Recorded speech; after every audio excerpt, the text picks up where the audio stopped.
On va parler de graisse. C'est important de mettre le spot. Toujours. Peanut, coco et macro. Là. Voilà. Yeah. Faites pas les timides. Venez, rapprochez-vous un petit peu. C'est important. Il faut que vous soyez comme chez vous ici. Heureusement, je vais chez le coiffeur demain. Vous en pensez quoi, vous? Vous pensez comme moi, heureusement qu'on va chez le coiffeur demain. Mesdames et messieurs, chers téléspectateurs, ravi de vous retrouver aujourd'hui pour une nouvelle vidéo. J'espère que vous allez bien. Moi, ça va. Franchement, je suis en forme. Vous l'avez vu dans le titre de la vidéo, aujourd'hui, sujet très important, très instructif. Ma mission, c'est de faire une vidéo entre 10 et 13 minutes. Donc, ça va être un sprint pour vous et pour moi. Donc, installez-vous confortablement, prenez quelque chose pour noter parce qu'il y aura beaucoup de choses à retenir et ça, c'est très important. Et puis, on est parti. Avant de commencer la vidéo, comme d'habitude, je vous invite à vous abonner et à la liker parce que c'est très important pour moi, ça me fait plaisir. N'oubliez pas ça. Et c'est comme ça qu'on va faire monter la chaîne et qu'on va grandir ensemble. Oméga 3, oméga 6, oméga 9, acides gras essentiels, non essentiels, monoinsaturés, polyinsaturés. Qu'est-ce que c'est? Je vais vous expliquer, ne vous inquiétez pas. Moi, je mange plus de gras parce que je veux pas grossir. Alors, je cuisine sans huile, je mange du fromage blanc 0%, je mange que des blancs d'œufs et que du blanc de poulet. Mais non. Ce qui est délicat avec les lipides, c'est qu'il y a plein de sources. On entend plein de choses et c'est un petit peu confus. On a tendance à faire des amalgames, à ne plus savoir qu'est-ce qui est bon, qu'est-ce qui est pas bon. On nous parle de cholestérol, le jaune d'œuf, il faut en manger, il faut plus en manger. On ne sait plus.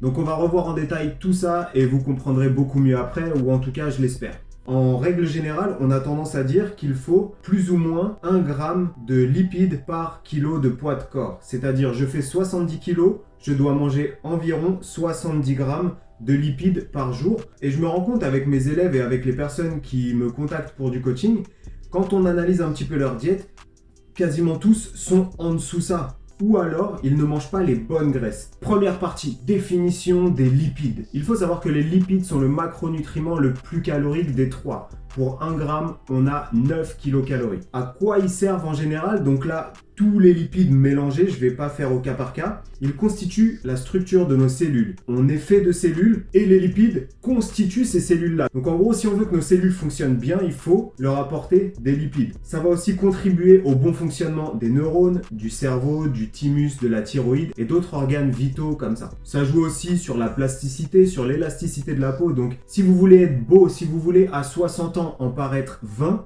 mangez des lipides. Un des effets majoritaires qu'ils ont, c'est qu'ils participent à réduire l'inflammation du corps, des cellules, et donc d'avoir un système immunitaire plus fort, plus résistant, ce qui diminue le risque de maladies, et ça passe du rhume jusqu'au cancer ou des maladies cardiovasculaires. Ils servent aussi de véhicule à plusieurs vitamines, notamment la vitamine A, la vitamine D, la vitamine E, la vitamine K, il me semble. Enfin bon, toutes sortes de vitamines. Et ils participent directement à l'élaboration de certaines hormones, notamment l'hormone sexuelle. Alors si vous voulez être torride, mangez des lipides. On va d'abord parler des choses qui fâchent. Donc on va parler des graisses qu'il faut au maximum réduire, voire complètement éradiquer de son alimentation. J'ai nommé les graisses trans. Donc c'est vraiment des graisses néfastes pour votre corps, des graisses pro-inflammatoires, donc qui vont inflammer votre corps, donc réduire la résistance de votre système immunitaire et à terme créer des maladies, etc., etc. Mais tout simplement, c'est pour un état de santé général qu'il faut les éradiquer. Elles sont présentes principalement dans tous les aliments transformés, tous les aliments que vous achetez qui sont déjà faits, et dans toutes les choses un peu bullshit, tu vois. Dans les pizzas, dans les gâteaux que vous donnez à vos enfants, ou que vous mangez vous-même en cachette quand les enfants ne regardent pas, dans les barres chocolatées, Mars, Snickers. On sait ce que c'est, tous les aliments transformés qu'on retrouve dans les supermarchés, même des nuggets, des cordons bleus et tout ça. Tout ce qui est transformé par l'industrie agroalimentaire, essayez de le pousser au maximum de votre alimentation. Votre corps vous remerciera. Donc bien sûr, si vous en mangez une fois de temps en temps, vous n'allez pas mourir dans les 3 jours. Si on cherche à comprendre le fonctionnement, c'est que ces graisses-là vont dérégler l'équilibre des lipides sanguins, notamment cholestérol et des triglycérides. On a le bon cholestérol et le mauvais cholestérol. Le bon, c'est le HDL, le mauvais, c'est le LDL. Je vais essayer de ne pas vous embrouiller. Et ces graisses-là déséquilibrent ce ratio et font monter le taux de mauvaises graisses par rapport aux bonnes graisses. Et quand votre médecin vous dit vous avez du cholestérol, c'est ça en fait qu'il veut dire. C'est que votre taux de mauvais cholestérol est trop haut par rapport au bon cholestérol. Et plus vous allez dérégler cet équilibre-là, plus votre corps va être inflammé et donc système immunitaire affaibli, donc risque de maladie, en plus de tout le mauvais fonctionnement général de votre corps. Toutes les sortes de graisses qu'on va voir à partir de maintenant vont avoir tendance à faire pencher la balance du bon côté et donc à rétablir cet équilibre de cholestérol et de triglycérides. Il va juste falloir trouver un équilibre entre ces 4 familles que je vais vous énoncer ci-après.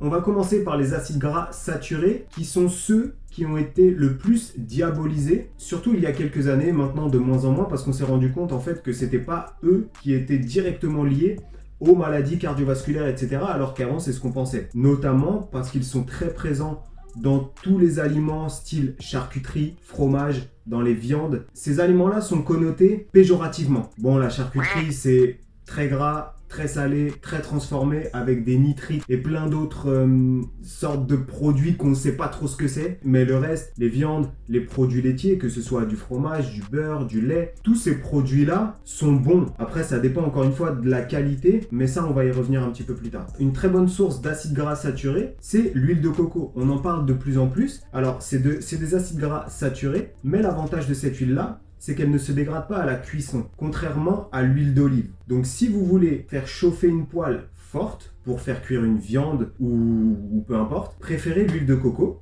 parce que même si la chaleur monte, elle ne va pas s'oxyder. Et en plus, ça donne un petit goût de coco. Personnellement, j'adore ça.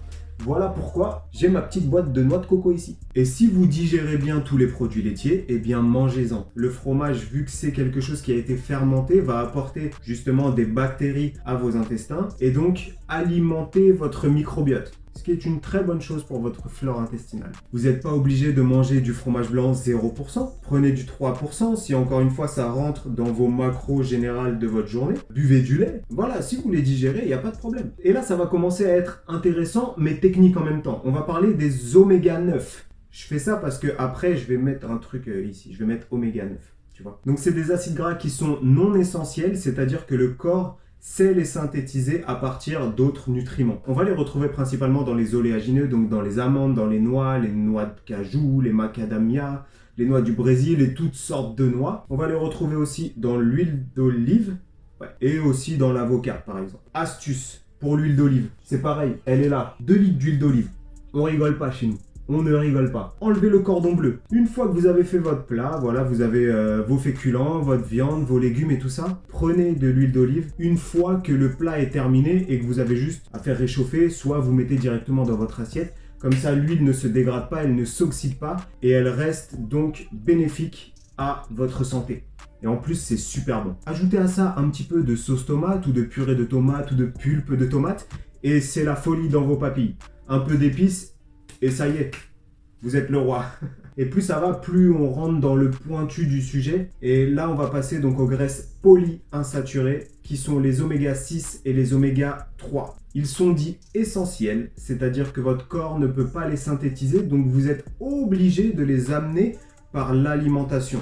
Mais il y a une petite subtilité à comprendre là-dessus. C'est que c'est pas tant la quantité de l'un ou de l'autre qui est important, mais c'est l'équilibre. On diabolise les oméga 6, mais on en a besoin. Donc ne les éliminez pas. De toute façon, dans notre alimentation, on en a beaucoup. Tout simplement parce que l'industrie agroalimentaire nourrit principalement leurs bêtes, donc les bêtes que nous allons manger derrière, avec du maïs, du soja, plus qu'avec des graines de lin ou de l'herbe. C'est moins cher pour eux, mais c'est moins bon pour nous. Parce que ce que la vache va manger, on va le retrouver dans sa viande. Ce que la poule va manger, on va le retrouver dans sa viande et dans ses œufs. Donc étant donné que le maïs et le soja sont très riches en oméga 6, eh bien la viande, les œufs que nous consommons sont riches en oméga 6. On en retrouve aussi dans les céréales, comme le maïs ou le soja, parce qu'on en mange. Et donc, comme je vous ai dit, à l'inverse, l'herbe est riche en oméga 3. Donc plus un animal aura mangé de l'herbe, plus sa viande et plus ses œufs seront riches en oméga 3. Voilà pourquoi on dit de préférer les œufs de poules élevées en plein air et encore mieux bio ou bleu blanc cœur. Vraiment les œufs, je pense que c'est un aliment où on peut se permettre de mettre un petit peu plus cher pour avoir de la qualité, étant donné que même ceux qui sont bio, etc., ne sont pas à un prix démoniaque. Alors que de la viande bio, etc., vraiment ça coûte cher. Et en plus de ce que ça va nous apporter, on pense au bien-être de l'animal, qui est quand même très important, je pense, pour beaucoup. Vous savez que j'ai des poules. Mes petites poules, je les aime quand même si elles me font peur.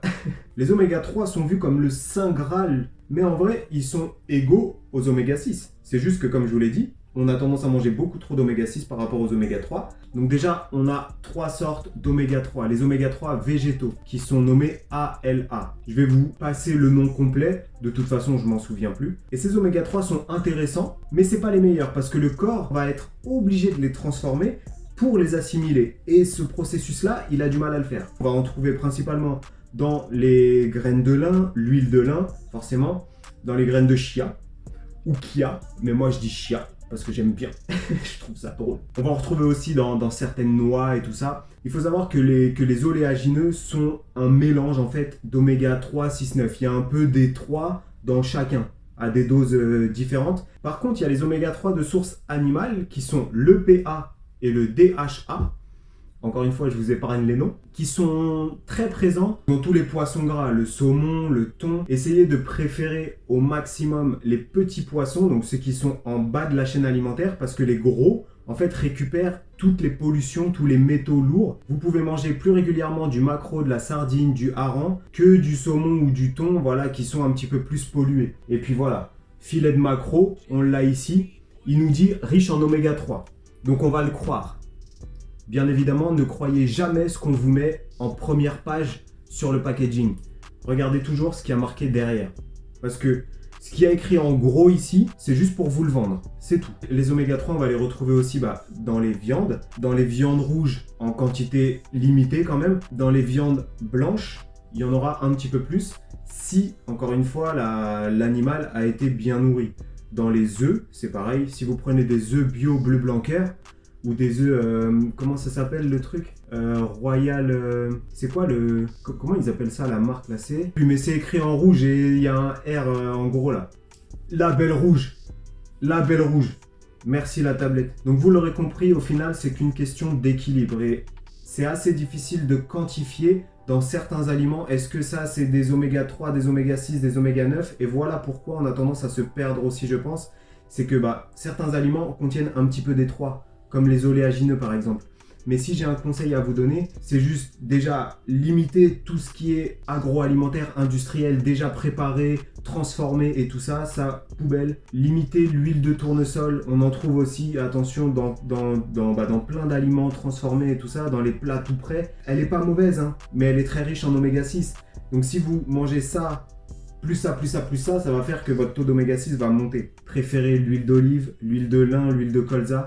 L'huile de lin et l'huile de colza, ne les faites pas cuire parce que c'est pareil, elles s'oxydent. Donc pour les cuissons, utilisez l'huile de coco. Et si vous voulez vous y retrouver le plus facilement possible sans vous prendre de trop la tête, essayez chaque jour dans votre alimentation en général d'avoir des sources de lipides au maximum diverses. D'avoir des œufs, des oléagineux, des viandes, du poisson, qu'est-ce qu'on a, de l'huile d'olive, de l'huile de colza, de l'huile de lin, des graines de chia.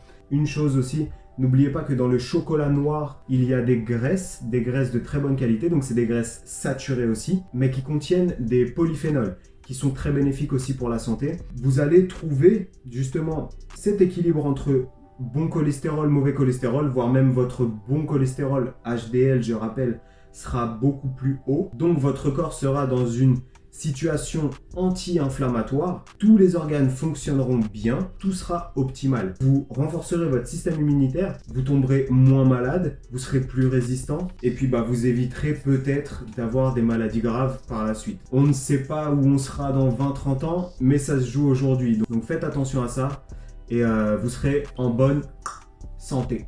Sur ce, la vidéo est terminée, j'espère qu'elle vous a plu. J'espère avoir respecté les 10-13 minutes, mais ça, j'en suis pas sûr. Donc si elle vous a plu, je vous encourage encore une fois à me laisser vos avis. On peut en discuter en commentaire, c'est avec plaisir. N'hésitez pas à me suivre, à partager la vidéo, à la liker, à me suivre aussi sur Instagram où je suis très présent. Et nous, on se retrouve la semaine prochaine pour une nouvelle vidéo. Ciao l'équipe, bisous.